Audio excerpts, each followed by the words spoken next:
Waziri Mkuu Dr. Mwigulu Nchemba ameagiza mamlaka zinazohusika kuchukua hatua kali dhidi ya muuguzi mmoja mkoani Tabora anadaiwa kufanya upasuaji wa mgonjwa nyumbani kwake. Mamlaka ya kudhibiti na kupambana na dawa za kulevya nchini DCEA katika operesheni zake mbalimbali imekamata tani 9.93 ya dawa za kulevya aina mbalimbali zikiwamo chupa 1795 za dawa tiba. Serikali imeitaka Taasisi ya Elimu Tanzania kuendelea kuimarisha ufuatiliaji wa tathmini ya utekelezaji wa mitaala iliyoboreshwa ili kuleta matokeo chanya katika jamii. Na mamlaka nchini Nigeria imesitisha safari zote za hija kwenda Israel mara moja, ikitaja wasiwasi wa kiusalama unaohusishwa na mzozo unaoongezeka Mashariki ya Kati. Habari za wakati huu mtazamaji, karibu katika Upendo TV habari. Jina langu ni Rose Palanjo, nitakusomea habari za kitaifa na hapo baadaye utasomewa habari za kimataifa na kisha mamlaka ya hali ya hewa Tanzania TMA watakusomea utabiri wa hali ya hewa. Tuanze na habari za kitaifa tukianzia huko jijini Dodoma. Waziri Mkuu Dr. Mwigulu Nchemba ameagiza mamlaka zinazohusika kuchukua hatua kali dhidi ya muuguzi mmoja mkoani Tabora anadaiwa kufanya upasuaji wa mgonjwa nyumbani kwake kinyume cha maadili na taaluma ya afya. Akizungumza na wafanyabiashara wa soko la Machinga jijini Dodoma baada ya kusimamishwa na wafanyabiashara hao, amesema haiwezekani mtu kufanya upasuaji nyumbani wakati serikali imejenga hospitali, vituo vya afya na hospitali za rufaa katika maeneo mbalimbali ili wananchi wapate huduma salama. Upasuaji wa tumbo unafanyia nyumbani ili muone watu wanaokiuka maadili ya taaluma zao. Mambo ya ajabu haya. Sasa naelekeza mamlaka zinazohusika, huyu si wa kuhamishwa, afukuzwe kazi mara moja, na akishafukuzwa apelekwe kwenye mkono wa sheria. Na wale wanaotoa vibali vyao vya kitaaluma wamnyang'anye hicho kibali. Wakati huo huo, waziri mkuu amewapa mwezi mmoja wafanyabiashara wa soko la Machinga jijini Dodoma kuhakikisha wanafanya mkutano mkuu na kukamilisha uchaguzi wa viongozi wapya wa soko hilo ili kuweka uongozi halali. Nateua viongozi wa muda, waite kile kikao kilichotakiwa, lakini pia wale wasimamie mchakato wa uchaguzi. Sawa sawa? Haya, hatuwezi tukabaki na soko halina uongozi. Mpaka tarehe 4 mwezi wa 4 haya matukio mawili yawe yameshafanyika: mkutano, lakini pia na uchaguzi. Na bahati nzuri, Mungu akipenda, hii ndio njia ninayopita kila wakati. Kwa hiyo nitakuwa nasimama kama nilivyofanya leo. Niliwaambieni siku ile, serikali inayoongozwa na Daktari Samia Suluhu Hassan iko kazini. Ndio maana mnaona kila wakati tunapita kufuatilia utekelezaji wa majukumu ya serikali ili kuwasaidia wananchi wafanye kazi vizuri. Kutoka jijini Dodoma mtazamaji, na sasa tuangazie habari kutoka jijini Dar es Salaam. Mamlaka ya kudhibiti na kupambana na dawa za kulevya nchini DCEA katika operesheni zake mbalimbali imekamata tani 9.93 za dawa za kulevya aina mbalimbali zikiwamo chupa 1795 za dawa tiba zenye asili ya kulevya pamoja na kuteketeza ekari 87.5 za mashamba ya bangi. Tupate taarifa kamili. Akitoa taarifa hiyo kwa waandishi wa habari jijini Dar es Salaam, Kamishina Jenerali wa DCEA Areta Silimo amesema operesheni hiyo ilifanyika nchi nzima katika kipindi cha mwezi Januari na Februari 2026 ambapo magari 6, pikipiki 29 pamoja na watuhumiwa 151 wamekamatwa kwa ajili ya kuchukuliwa hatua mbalimbali za kisheria. Mamlaka ya kudhibiti na kupambana na dawa za kulevya imeendelea kuimarisha mapambano dhidi ya dawa za kulevya hapa nchini. Mwezi Januari na Februari 2026 tulikamata jumla ya kilogramu 9925.78 sawa na tani 9.93 za dawa za kulevya aina mbalimbali, chupa 1795 za dawa tiba zenye asili ya kulevya na kuteketeza ekari 87.5 za mashamba ya bangi. Aidha, magari 6 na pikipiki 29 zimekamatwa katika operesheni hizo, huku tukiwashikilia watuhumiwa 151 kuhusiana na uhalifu huo.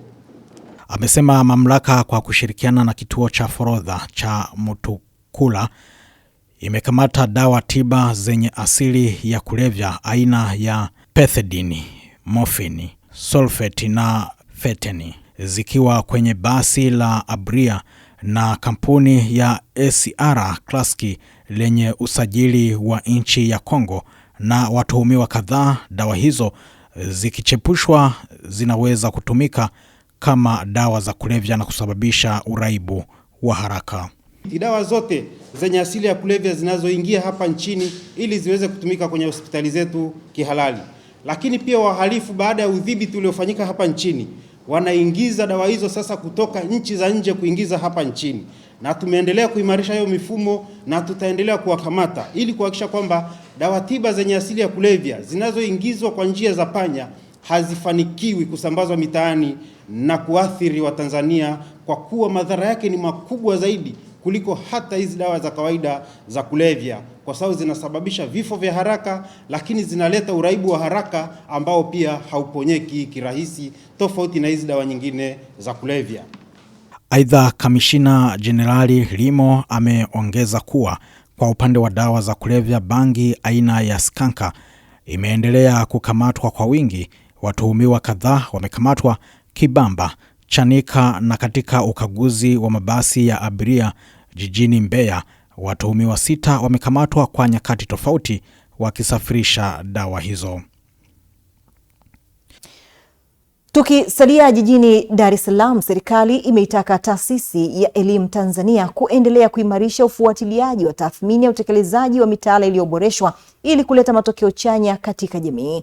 Hayo yamesemwa na Naibu Waziri wa Elimu, Sayansi na Teknolojia, Wanu Hafidh Amer, alipofanya ziara ya siku moja katika taasisi hiyo ili kupata uelewa wa majukumu mbalimbali yanayofanywa na taasisi hiyo katika kuchangia ukuaji wa sekta ya elimu nchini. Tunatamani kama nyinyi mnavyotamani. Unajua watoto wetu wanatumia katuni sana, na unfortunately kwamba katuni wanazotumia ni zile za nje ambazo hazichuji kila kitu, wao wanatoa, lakini haiangalii maadili na culture ya nchi nyingine, wao wanatoa in general. Lakini hizi zetu naamini tuna andaa kwa kuzingatia maadili yetu na hulka zetu na culture zetu ambazo tunazo hapa.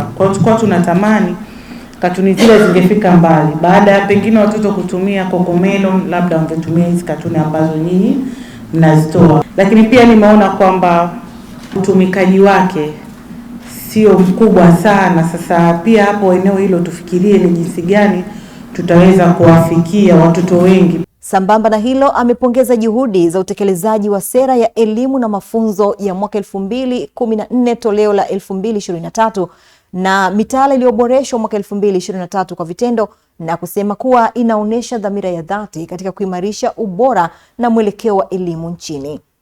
Niwapongeze, na kiukweli mmejipanga ipasavyo. Kwa hiyo tukialign vizuri na beneficiaries wetu, mimi nahisi hii kazi ambayo kubwa tunaifanya hapa juu tulipo, huko chini nako itashuka vizuri. Akieleza majukumu yanayotekelezwa na TET, mkurugenzi mkuu Dr. Anet Komba amesema TET kwa kushirikiana na wadau wa elimu inaendelea kufanya tafiti mbalimbali za elimu zitakazosaidia kutatua changamoto mbalimbali katika eneo la ufundishaji na ujifunzaji. Aidha, ameishukuru serikali kwa kuendelea kutenga fedha za kutosha na kwa wakati zinazosaidia katika eneo la uandishi wa vitabu, uchapaji na usambazaji katika shule zote nchini. Kwa hiyo jukumu letu kama taasisi sasa ni kuhakikisha kwamba tunaendelea kutoa uelewa wa sera na mitaala iliyoboreshwa. Tunaendelea kutoa mafunzo kwa walimu na wasimamizi wa utekelezaji wa mitaala, lakini zaidi amesisitiza pia juu ya matumizi ya teknolojia. Ameridhishwa na majukwaa ambayo tunayo na ametuahidi kutusaidia kuendelea kuwaomba watu wa huduma za simu kuweza kuondoa gharama za kimtandao. Lakini pia kupitia hilo ametusisitiza tuendelee kutoa uelewa kwa wadau wetu, jambo ambalo tumelichukua moja kwa moja kwa ajili ya kufanyia kazi. Mtazamaji, na sasa tuangazie habari kutoka mkoani Kigoma. Migogoro ya mirathi kwa baadhi ya familia katika manispaa ya Kigoma Ujiji mkoani Kigoma imekuwa chanzo kwa ndugu wa familia moja kuuana, huku wenye viti wa mitaa wakituhumiwa kuuza maeneo kwa watu tofauti kiholela, ambapo wananchi wametaka haki itendeke kuepusha athari zitokanazo na migogoro hiyo, hasa maafa. Kutoka mkoani Kigoma, mwanahabari wetu ana taarifa zaidi. Kwa hiyo kumbukumbu zipo. Napo mheshimiwa, hiyo milioni 24 sijapewa hata 100. Sawa. Nimeona. Ni kliniki maalumu ya kusikiliza migogoro na kuipatia ufumbuzi, zoezi ambalo linaongozwa na mkuu wa wilaya ya Kigoma Daktari Rashidi Chuachua. Hapa wananchi wakieleza migogoro ya mirathi na migogoro mingine inavyoathiri shughuli za uzalishaji. Na wanakaa wanasubiri mtu akishakufa ndo wanaanza kuhangaika. Ukishauacha mzazi au mwenye mali usia, hakuna mtu atakayekiuka usia, kwa sababu usia ndio pekee unaongoza mwongozo wa mirathi kwa mzazi aliacha mali zake wakati amefariki. Hapa migogoro ni mingi kwa sababu watu, kwanza kwetu hapa Kigoma mjini, hususan kwetu jiji, ndoa nyingi ni za mitala. Kwa hiyo watu wafuate tu taratibu na sheria na wajifunze, na kama ikiwezekana basi madawati au makongamano ya kuzungumzia swala la mirathi na usia yafanyike kwa kina zaidi, ili kunusuru hizi hatari za kufikishana mahakamani na hatimaye kuuana. Wenye viti hawauzi ardhi. Wanaposimamia kuuza ardhi, wakisimamia zaidi ya mara moja, ni kosa kisheria. Tena ni kosa kubwa, kwa sababu unaweza mwenyekiti ukawa ni chanzo cha kusababisha migogoro, na unaweza ukawa ni chanzo cha watu kuuana. Kama wenye viti wenzangu wanafanya hivyo, kwanza wanafanya kosa kisheria, lakini pia hata kiimani na kiuongozi si vizuri pia. Katika usikilizwaji wa migogoro hii, migogoro mbalimbali ya ardhi imesikilizwa, na hapa pia mkuu wa wilaya akieleza namna ambavyo utatuzi unafanyika. Ipo migogoro ambayo inatokana tu na uvamizi wa wananchi kwa wenzao kwenye maeneo ya wenzao, lakini ipo migogoro ambayo inatokana kiwanja kimoja kuwa na umiliki wa zaidi ya watu wawili mpaka watatu na kujenga kwenye viwanja vya wenzao na kuacha viwanja vyao. Na kwenye migogoro ya mirathi, kwa sababu tunajitahidi kuwaweka chini na kuwapa elimu ya kutosha, na migogoro yote tumekuwa tukisikiliza. Pale ambapo kunakuwa na mvutano tunakwenda field na kuhakikisha kwamba migogoro hiyo inatatuliwa. Lakini ipo migogoro ya mipaka ambapo wataalamu wetu wa ardhi wanatusaidia kwenda katika maeneo husika na kufanya uchambuzi, kufanya utatuzi wa maeneo hayo. Kwa upande wa ofisi ya ardhi, wanaeleza kuwa migogoro hii wamekuwa wakichukua hatua, ikiwa pia ni kuhakikisha wananchi wanaishi kwa utulivu, msisitizo ikiwa pindi migogoro hii inapotokea wafike katika vyombo vya dola ili hatua za kisheria zichukuliwe. Mtu na kaka yake walishakaa kwenye mirathi, hawakuelewana, wakauza mali, wakagawana, wengine mpaka fedha zao ziko mahakamani kwa ajili ya kwenda kuzichukua, wengine baada hawakubali. Kwa swala kama hili, njia pekee ya kulitatua ni kulifikisha kwenye vyombo vya nini? Vyombo vya sheria. Mtu anaponunua kiwanja asiende kwa mwenyekiti wa mtaa, aje kwenye ofisi za ardhi afanye upekuzi kujua huyu anataka kunuzia kiwanja hiki ni mtu sahihi, na kama ni mtu sahihi ana nyaraka gani, hapa amekaa muda gani, ili yeye apewe usahihi kwamba hiki kiwanja ni sahihi au sio sahihi. Usikilizwaji wa migogoro hii katika kliniki hii maalumu ya kutatua migogoro ni hatua muhimu ambayo imeelezwa kuleta ufumbuzi wa kuhakikisha wananchi wanaishi kwa utulivu, lakini pia kuendelea na shughuli za uzalishaji mara baada ya migogoro kutatuliwa. Kutoka mjini Kigoma, mimi ni Kadislaus Ezekieli. Mtazamaji, turejea tena jijini Dar es Salaam, ambapo uhusiano wa kiimani na kijamii kati ya Kanisa la Kiinjili la Kilutheri Tanzania, Dayosisi ya Mashariki na Pwani na washirika wake nchini Ujerumani umezidi kuimarika baada ya kundi la wanafunzi wa walimu kutoka mji wa Hamburg kuwasili nchini kwa ziara ya mafunzo na huduma. Tupate undani wa taarifa hiyo. Wanafunzi hao wanaosoma masuala ya makundi maalumu wametembelea kituo cha Upendo Media kujifunza utendaji wa kazi za Injili, lengo kuu likiwa ni kutoa huduma za kujitolea katika vituo vya udiakonia. Mratibu wa udiakonia katika Dayosisi Mashariki na Pwani, Ana Nyumba, amebainisha kuwa ujio huo ni matunda ya ushirikiano wa muda mrefu, huku akitoa wito kwa jamii kutokomeza unyanyapaa. Jambo ambalo tunasisitiza kwenye jamii kwamba vijana na watoto wenye ulemavu wa akili wana vitu ambavyo ni vizuri sana Mungu ambavyo amewapa. Kama mzazi au jirani unamwona kuna mtu ana mtoto au kijana mwenye ulemavu wa akili, yani wasimtumie vibaya, kwa sababu kuna wengine wanawafanyia ukatili, kuna wengine wanawapa kazi ambazo haziwafai, wengine wanaita majina mabaya. Yani kwa sisi wito wetu tuwalee na tuwatunze kama watoto wengine. Wana vitu vya kufanya kwenye jamii, wanasema tuwape nafasi. Wanaweza kufanya kazi, wanaweza kuwa baba, wanaweza kuwa mama wazuri, na watu wazuri kwenye jamii. Kwa hiyo tunaomba jamii itusaidie kuwaibua ili kuibua vipaji vyao na kuweza kuvitumia kwenye jamii kwa manufaa ya jamii, kanisa na hata taifa kwa ujumla. Mmoja wa wafanyakazi wa Upendo Media, Elina Misho, akizungumza kwa niaba ya mkurugenzi wa Upendo Media, Nengda Johannes, amepongeza hatua hiyo na kuwataka vijana wa Kitanzania kuamsha ari ya kusomea masomo ya udiakonia ili kuitumikia jamii na ufalme wa Mungu, huku wageni hao wakiguswa na mapokezi na kutoa wito kwa jamii kuhusu umuhimu wa huduma kwa wenye ulemavu. Nafikiri ni nafasi nzuri ya vijana kuona kutumika kwa ajili ya makundi haya maalum, kutumika kwa ajili ya watoto hawa, sio kupoteza wakati au sio kama kupitwa na wakati. Ni kitu ambacho kinaweza kikawapa mileage zaidi, lakini kitu ambacho pia kinaweza kikawasaidia kuongeza wigo wao, kwa sababu hawa wameletwa na wameambatana na walimu wao. Walimu wao wana mambo mengi ambao wametueleza kiukweli, lakini kilichonifurahisha zaidi ni vijana. Na hii nitoe ujumbe kwa vijana wa Tanzania wote kwamba ni wakati wa kuamka, kila mmoja kuona kitu gani ambacho anaweza akachangamkia, fursa gani ambayo anaweza akaichangamkia ili kuweza kuwa mtu bora kwenye maisha. You have to look for yourself every day and do something for you, because when you do something for you, you can give power to others. Everyone is in a way responsible for everyone. And for example, with people with special needs, especially they can't speak like we are used to speak, but they can speak with music instruments. And I think the most important thing is everybody has a need to express his feelings.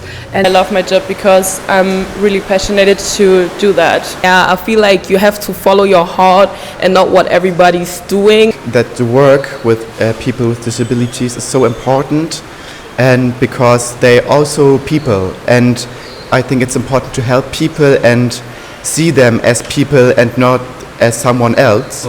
Wanafunzi hao wanatarajiwa kuanza kazi ya kujitolea katika vituo mbalimbali vya udiakonia vilivyopo chini ya KKKT Dayosisi ya Mashariki na Pwani kwa muda wa wiki 3, hatua itakayosaidia kubadilishana uzoefu na kutoa huduma kwa makundi maalumu. Jiji la Dar es Salaam limezindua mpango kazi wa kuchukua hatua za kukabili mabadiliko ya tabia nchi kwa vitendo kwa kugeuza takataka zinazozalishwa ndani ya jiji hilo zaidi ya tani 4,000 kuwa rasilimali ya nishati safi na ajira kwa Watanzania. Akizungumza katika uzinduzi huo uliowakutanisha wadau, wanataaluma, wahasibu na viongozi kutoka manispaa mbalimbali za mkoa wa Dar es Salaam, meya wa jiji la Dar es Salaam Nurdin Juma amesema mpango utasaidia kukabiliana na mabadiliko ya tabia nchi na kuwa fursa kwa jamii kwa kuongeza kipato na ajira. Mpango huu ambao tumeuzindua leo unaenda kusaidia sasa, kwa maana tunaenda kuchukua fursa zile takataka ambazo tunazalisha, zinaenda kuwa fursa katika kutengeneza bidhaa tofauti tofauti, kwa maana itakuwa vyanzo vya mapato katika jiji letu. Lakini mpango huu tunapoanza sasa kutekeleza masuala ya ajira, masuala ya usafi na masuala mbalimbali ambayo yalikuwa kero katika jiji la Dar es Salaam, trust me, tunakwenda kuondoa changamoto hiyo. Mkurugenzi wa halmashauri ya jiji la Dar es Salaam Elihuruma Mabelia Amesema mpango huo ni mabadiliko makubwa katika kuhakikisha takataka zinakuwa fursa na chanzo cha ajira.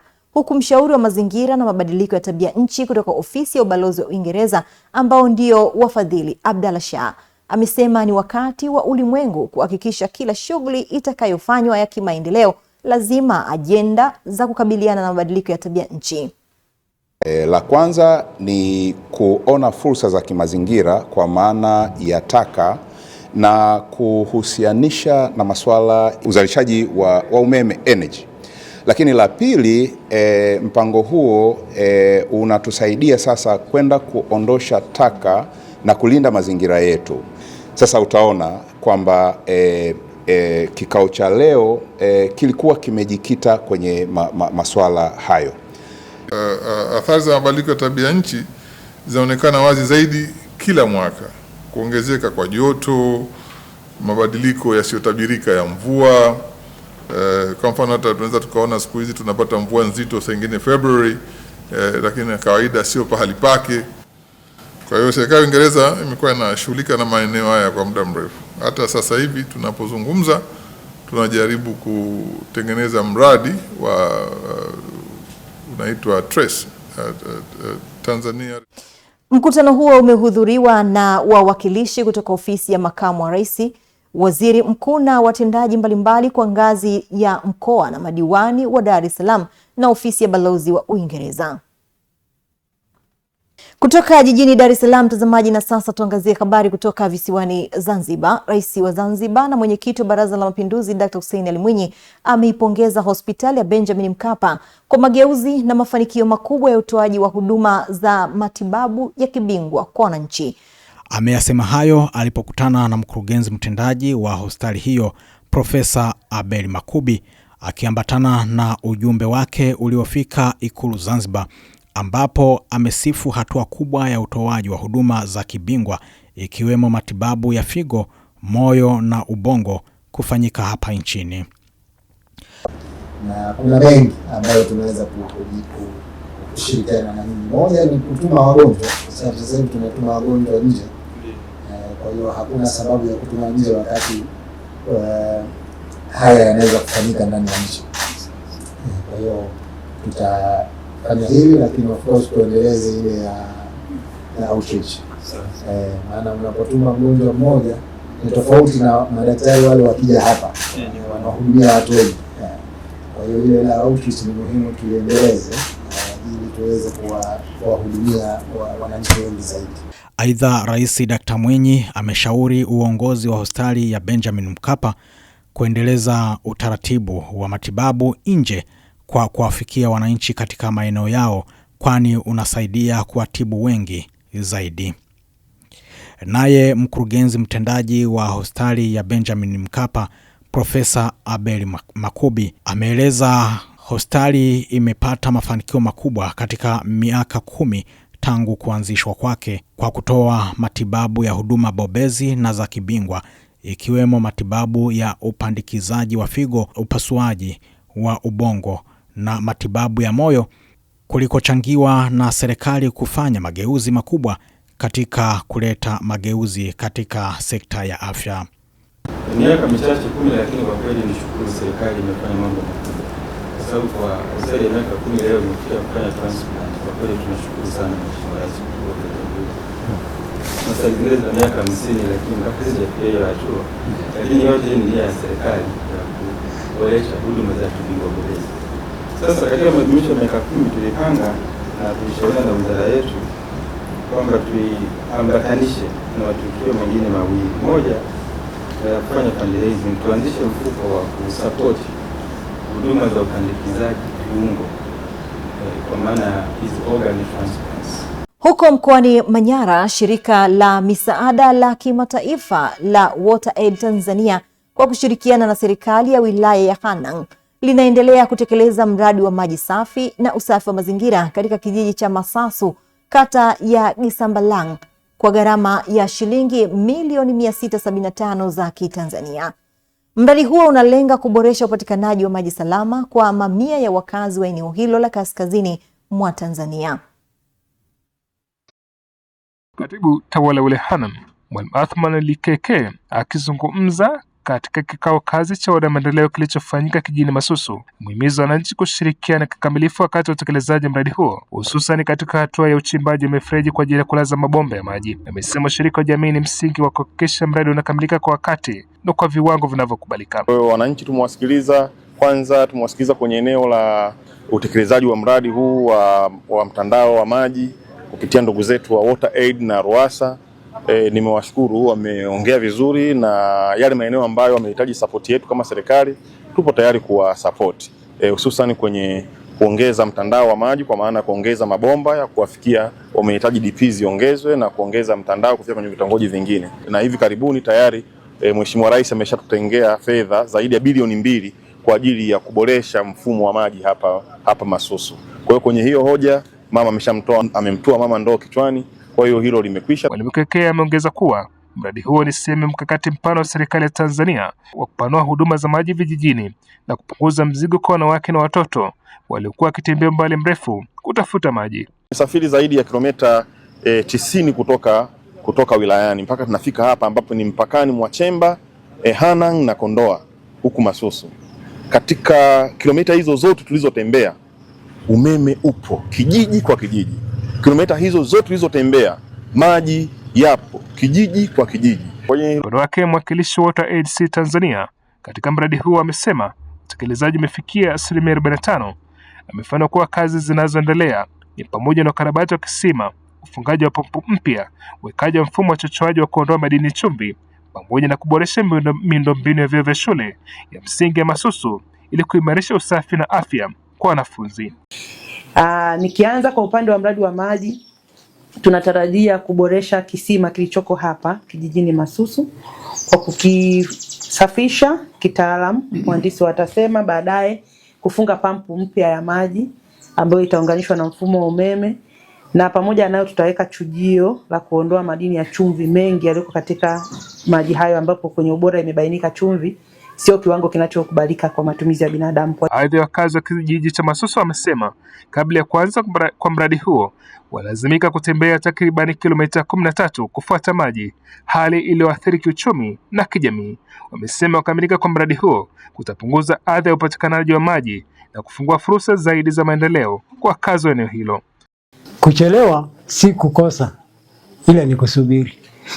Kwa hiyo na sisi tulichelewa, tukawa tumesubiri, tumeanza kuokota.